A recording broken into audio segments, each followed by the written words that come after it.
사례와 같이 어머니께서 돌아가시고 상속인이 3명이 있다면 각 자녀는 1대1대1의 비율로 상속분을 받게 됩니다. 만약 어머님의 상속 재산이 어떤 것이 있는지 잘 모른다면 안심 상속 원스톱 서비스를 신청해서 어머님의 금융재산이나 국세 등을 납부 내역 그리고 연금 등을 조회할 수 있습니다.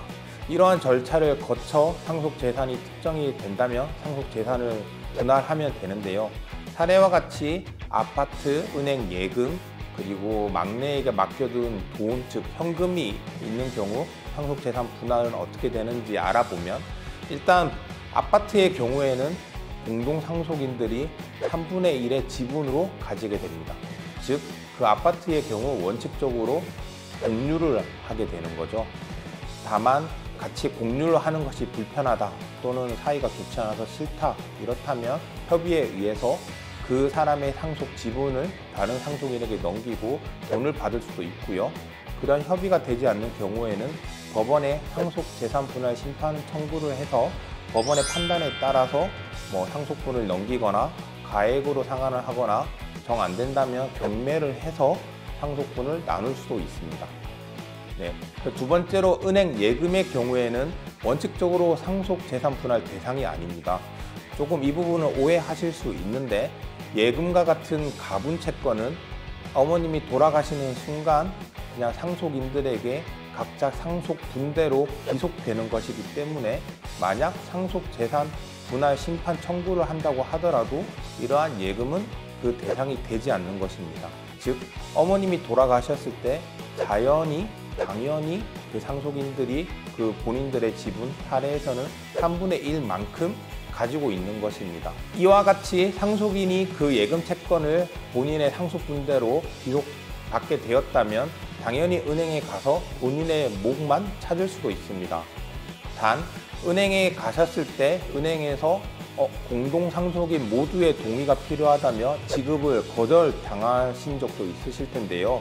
이는 은행의 내부 업무 지침상 공동상속 예금의 경우에는 공동상속인 전원의 동의를 요하고, 이는 또 현실적으로 이중 지급의 위험이 있기 때문입니다. 하지만 우리 법원은 이러한 은행의 태도가 옳지 않다고 판단하였습니다. 이러한 사례에서 법원은 상속채권은 가분채권으로서 망인이 사망하는 동시에 상속인들에게 기속되는 것이기 때문에 일부 상속인이 본인의 몫을 지급하라고 은행에 청구를 하면 은행은 내부 업무 지침만으로 이를 거부할 수 없다고 판단하였습니다. 즉 공동상속인 전원의 동의가 없다 하더라도 일부 상속인이 본인의 상속분만을 청구할 수 있는 것이며, 이에 대해 은행은 그 금원을 지급하거나 만약 분쟁의 위험이 있다면 공탁을 하는 방법을 취할 수 있습니다. 마지막으로 막내에게 맡겨둔 돈입니다.